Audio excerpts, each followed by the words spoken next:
Muy bien, muy buenos días. Estamos para comenzar la exégesis del capítulo 8 de nuestro libro El Apocalipsis del Apóstol San Juan. Estamos exactamente prontos a leer la apertura del séptimo sello. Este es un septenario, el de los sellos del Apocalipsis, que se ve con esa particularidad de uno o más intervalos entre el sexto evento y el séptimo evento. En este caso, los eventos son los sellos que el Cordero va abriendo, y conforme fue abriendo cada sello, fueron sucediendo cosas diversas, entre ellas los 4 caballos, etc. Justamente en el capítulo 7, íntegramente, vimos los 2 intervalos que hay entre el sexto sello, que es el del gran terremoto, con los 144.000 sellados, y con la gran multitud que se suma a los elegidos y se suma a la iglesia, que han lavado sus mantos en la sangre del Cordero. Todos esos 2 eventos que interrumpen el sexto sello y el séptimo sello se encuentran relatados en el capítulo 7 de nuestro libro, y lo hemos analizado con algunas exégesis de escritores antiguos eclesiásticos en los videos inmediatamente anteriores a este. Entonces, en este video retomamos la exégesis del capítulo 8 y por otro lado terminamos con el septenario de los 7 sellos. Bien, esta vez lo vamos a hacer, vamos a volver a leer la exégesis que hicieron algunos profesores de la Compañía de Jesús con sus textos y comentarios al Apocalipsis, publicada por la Biblioteca de Autores Cristianos en el año 1962. El jesuita que traduce y comenta el Apocalipsis es el padre Sebastián Bartina, sacerdote jesuita, que junto con otros colaboradores ha llevado adelante este interesantísimo trabajo. Nosotros vamos a leer la exégesis de estos jesuitas en algunos capítulos, y algún otro más, ¿sí? Por lo menos para ir dándole cierto contraste a este tipo de comentarios, que se ve a las claras que son maneras diferentes de encarar la interpretación de los diversos textos que el Apocalipsis nos ofrece, todos ellos riquísimos en imágenes, en simbologías y en predicciones. Bien, primero entonces leamos íntegramente el capítulo 8, el texto canónico del capítulo 8. Y cuando el Cordero abrió el séptimo sello, se hizo un silencio en el cielo como de media hora. Y vi a los 7 ángeles que están continuamente delante de Dios, que estaban de pie. Y les habían sido dadas 7 trompetas. Y otro ángel fue a colocarse junto al mar, teniendo un incensario de oro, y le habían sido dados copiosos inciensos para que los ofreciera, como correspondientes a las oraciones de todos los santos, sobre el altar de oro que está delante del trono. Y el humo de los inciensos, correspondientes a las oraciones de los santos, subió de la mano del ángel ante el acatamiento de Dios. Y tomó el ángel el incensario, y lo llenó con fuego del altar, y lo arrojó sobre la tierra. Y se produjeron truenos, y su retumbar, y relámpagos, y un terremoto. Y los 7 ángeles que tenían las 7 trompetas se prepararon para tocar. Y el primero tocó la trompeta, y se produjo pedrisco y fuego mezclados con sangre, y fueron echados sobre los continentes. Y el tercio de los continentes ardió totalmente, y el tercio de los árboles ardió totalmente, y toda hierba verde ardió completamente. Y el segundo ángel tocó la trompeta, y una como montaña grande encendida de fuego fue arrojada al mar. E hízose el tercio del mar sangre, y murió el tercio de las criaturas que estaban en el mar, las que tenían vida, y en un tercio las naves se desintegraron.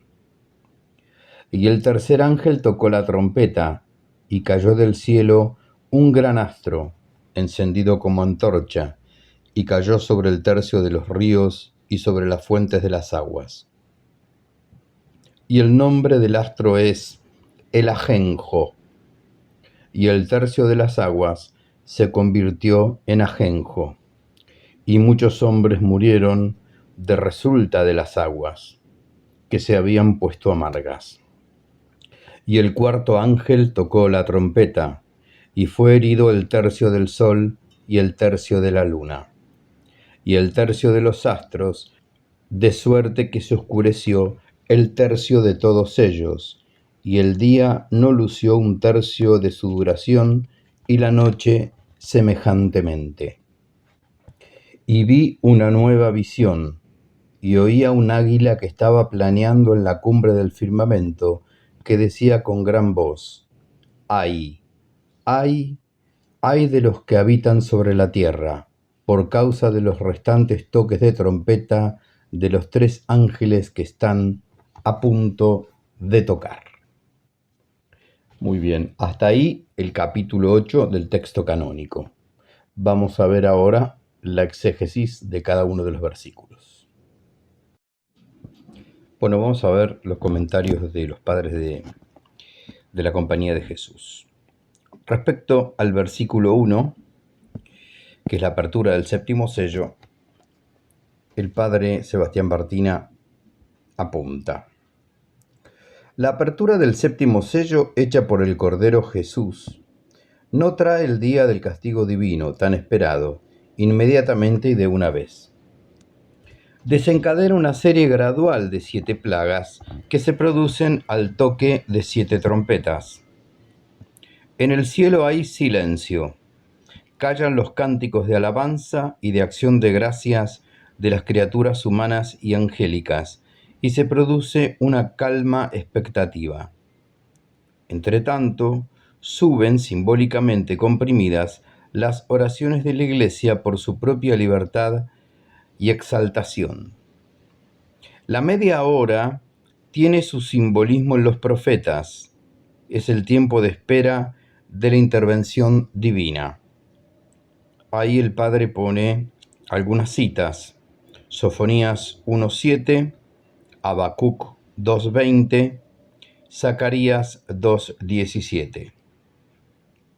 Prosigue el padre: tiempo breve en sí, infinito para los angustiados cristianos de la tierra y para la Iglesia triunfante del cielo.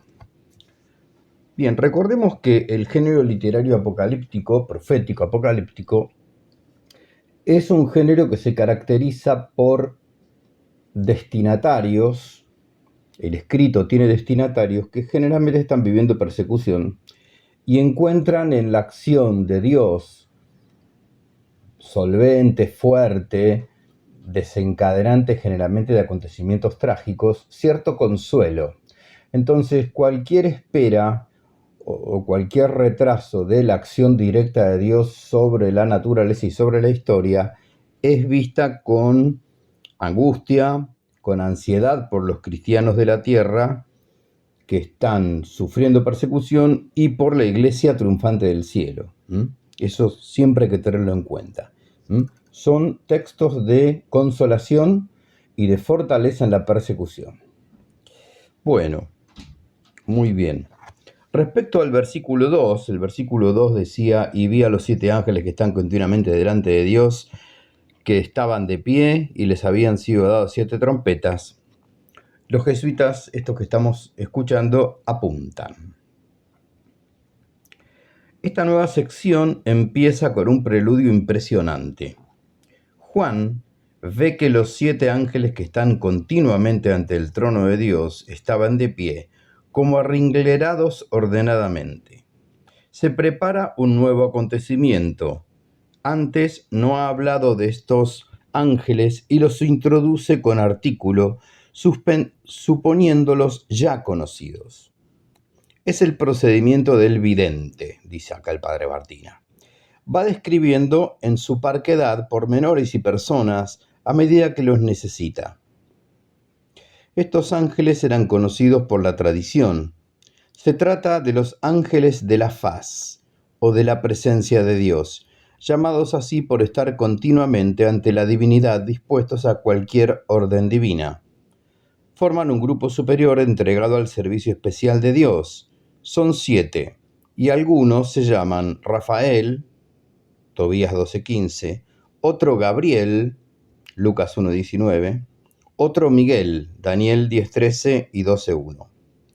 Se les dieron 7 trompetas. Se ve que nombra a algunos, no a los 7, ¿está claro? Prosigue el padre Bartina. Se les dieron 7 trompetas. La trompeta tiene un sentido religioso típico. La trompeta tiene un sentido religioso típico. Es como señal de la próxima intervención divina o de grandes acontecimientos. He aquí algunas citas que nombro por si se quiere hacer una investigación con el Antiguo Testamento y el Nuevo Testamento de paralelos, ¿no? Éxodo 19, 16 y 19, Joel 2:1, Mateo 24, 31, Primera a los Tesalonicenses 4:16 y Primera Carta a los Corintios 15:52. Bien, respecto al versículo 3 y 4, el padre Bartina apunta: sigue una escena admirable. Ante el trono de Dios hay 2 altares, el de los holocaustos y el de los perfumes, donde se quema incienso al estilo del templo de Jerusalén. Un ángel va con una pala de oro, que es a la vez braserillo e incensario. Toma fuego del altar de los holocaustos y lo coloca sobre el altar de los perfumes. Le fueron dados copiosos aromas combustibles o mezclas de inciensos que corresponden a las oraciones de los santos o cristianos de toda la iglesia. Coloca el incienso sobre las brasas, como Aarón el gran día del Kipur. Confrontar con Levítico 16, 12, 13, dice el padre. Y prosigue. Y la columna de humo sube ante el acatamiento del Señor, tal cual está descrito en el Salmo 141. A mí particularmente esta es una de las imágenes que más me queda grabada en el alma y en el espíritu de oración que este texto tiene, un espíritu, me refiero al Apocalipsis, ¿no? Un espíritu orante, un espíritu litúrgico orante. Esto es una gran liturgia, todo el Apocalipsis. Esta idea de que las oraciones de los santos, las oraciones de los que, no solamente de los que ya son santos, en el Nuevo Testamento el santo o el perfecto es aquel que encamina sus pasos con la luz de la palabra de Dios, tal vez buscando la santidad, sin haberla logrado todavía, pero eso se le llama santos, ¿no? Sería el alma que se humilla y quiere hacer la voluntad de Dios y darle gloria y alabanza. Esa oración de esos santos se representa como perfume que sube hasta el altar de Dios. A mí siempre me causa una sensación especial, espiritual especial. Al margen de un montón de cosas que hay en este libro plagado de imágenes y de simbolismo, pero eso siempre me ha impactado. Muy bien, sigamos con lo que el padre Sebastián Bartina comenta respecto al versículo 5 y 6. Releo versículos 5 y 6 del texto canónico. 5. Y tomó el ángel el incensario y lo llenó con fuego del altar y lo arrojó sobre la tierra, y se produjeron truenos, y su retumbar, y relámpagos, y un terremoto. Y los 7 ángeles que tenían las 7 trompetas se prepararon para tocar. El Padre comenta lo siguiente, del versículo 5. El ángel aguarda la manifestación de la voluntad divina. La respuesta a las oraciones de los santos no se hace esperar. Va a empezar la gran intervención de Dios a favor de su iglesia. En Ezequiel, un ángel coge fuego destructor del carro de los querubines para echarlo sobre Jerusalén. Ezequiel 10, 2, 6 al 7. Aquí el ángel llena la pala incensario de brasas que toma del altar del incienso y los arroja sobre la tierra. Al caer producen un trastorno cósmico, con rayos, truenos y su retumbar. Y un terremoto, como consecuencia, sacude la tierra. Es el comienzo de las plagas. Del versículo 6 apunta, porque los 7 ángeles que tenían las trompetas se preparan para tocarlas. Prosigue el padre Bartina respecto al versículo 6, subtitulando las 7 trompetas. Para entender de alguna manera lo que va a seguir, se ha de tener presente que se calcan casi materialmente las plagas de Egipto, dando al conjunto un sentido nuevo. Es la ley de la narración por categorías históricas. El paralelismo puede ser orientador. El faraón y los egipcios no dejaban en libertad al pueblo de Dios. 2 testigos de la voluntad divina, Moisés y Aarón, conminan al faraón para que deje partir a los israelitas. Se suceden castigos o plagas que tienden a doblegar la voluntad del faraón ante el querer divino, pero no consiguen su efecto. Tiene que venir la última y decisiva, que es la muerte de los primogénitos. Solo entonces el pueblo de Dios quedará libre y seguro. Las 7 plagas que se suceden inmediatamente en el Apocalipsis, una por cada floreo de trompeta, siguen muy de cerca, incluso en la forma exterior, las plagas de Egipto, como ya notaba Ireneo. Hay una cita acá de Ireneo, pero no dice la obra. No sé si será el Adversus Herejes, puede ser. De ahí que se trate más bien de frases convencionales a las cuales no se han de conectar como realidades todo el mundo de minucias narrativas, so pena de alejarnos de lo pretendido por el autor sagrado. Prosigue el padre. Las 4 primeras formas en todo muy cerrado, como los 4 jinetes de los primeros sellos, como las 4 primeras copas que vendrán después, están separadas de las 3 siguientes por los 3 ayes amenazadores del águila. Se ve una gradación finísima de castigos. Es de creer que entre una y otra de las plagas habría pausas simbólicas para que los hombres cambiaran de conducta con respecto a la iglesia, al modo de las plagas de Egipto. Obtenido resultado negativo, se procede siempre a un castigo mayor. Atención con esto. Obtenido resultado negativo, se procede siempre a un castigo mayor. En la Sagrada Escritura, las plagas son castigo contra las idolatrías. Ezequiel 38, 22, Sabiduría 17, 16, Sabiduría 16, del 16 al 19 y Sabiduría 17, 1 al 20. El padre Bartina nos propone esos paralelos. Respecto a los castigos contra la idolatría. Prosigue. Las 4 primeras plagas van contra la naturaleza, indirectamente contra los hombres. La primera afecta a las propiedades, la segunda al comercio, la tercera a la bebida, la cuarta tiene resonancia cósmica, que prepara las 2 plagas siguientes, que serán de carácter ultracósmico. Es justo que fuerzas demoníacas infesten a los que no quieren obedecer la voluntad de Dios en el punto trascendente del camino de salvación espiritual. Puede verse también en las 4 primeras plagas que el conjunto del mundo, donde está el hombre, queda complexivamente afectado por los castigos divinos. La tierra continental, los mares, las aguas dulces de los ríos, lagos y manantiales, y los astros del firmamento. Prosigue el padre, en lo cual se ve más el esquematismo de la totalidad de los daños contra los enemigos de Dios.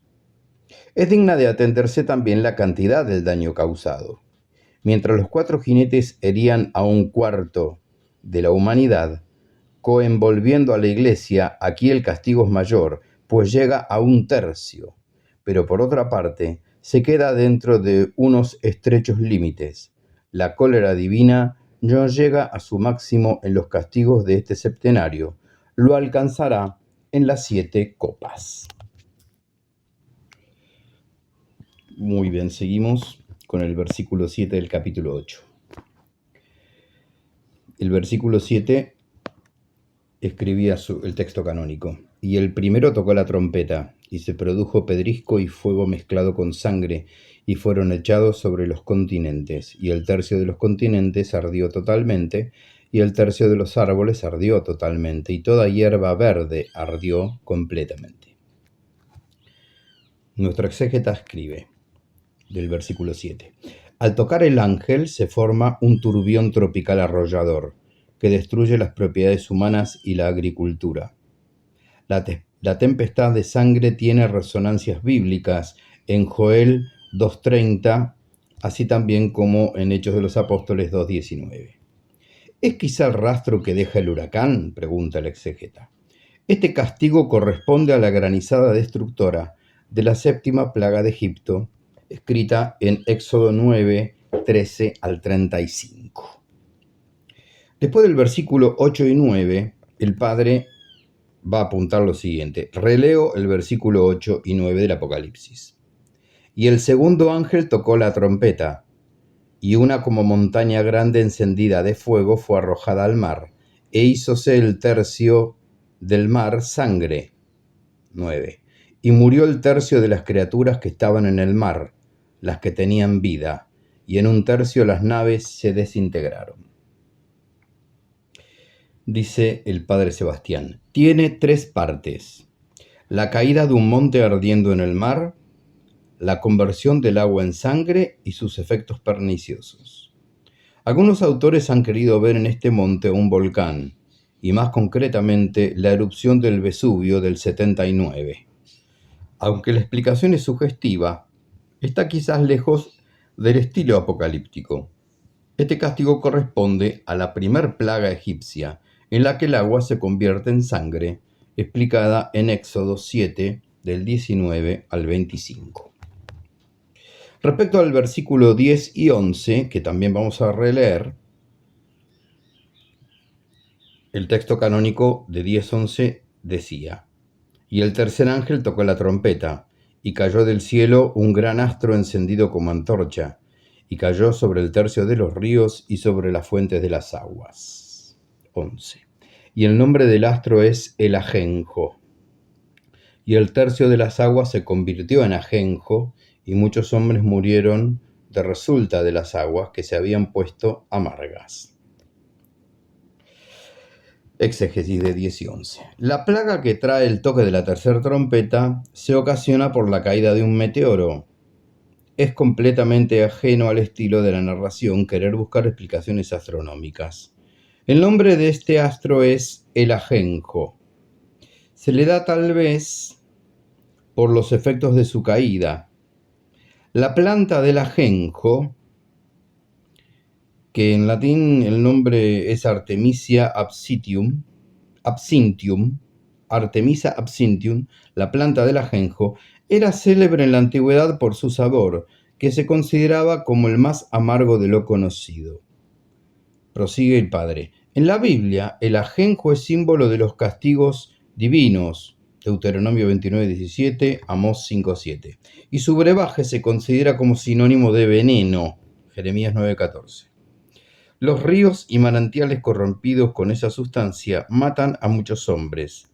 Se ven reminiscencias de la primera plaga egipcia de Éxodo 7, 19 al 25, a la que nos referimos también en el versículo 8 y 9, ¿no? Por lo menos en esta exégesis. Muy bien.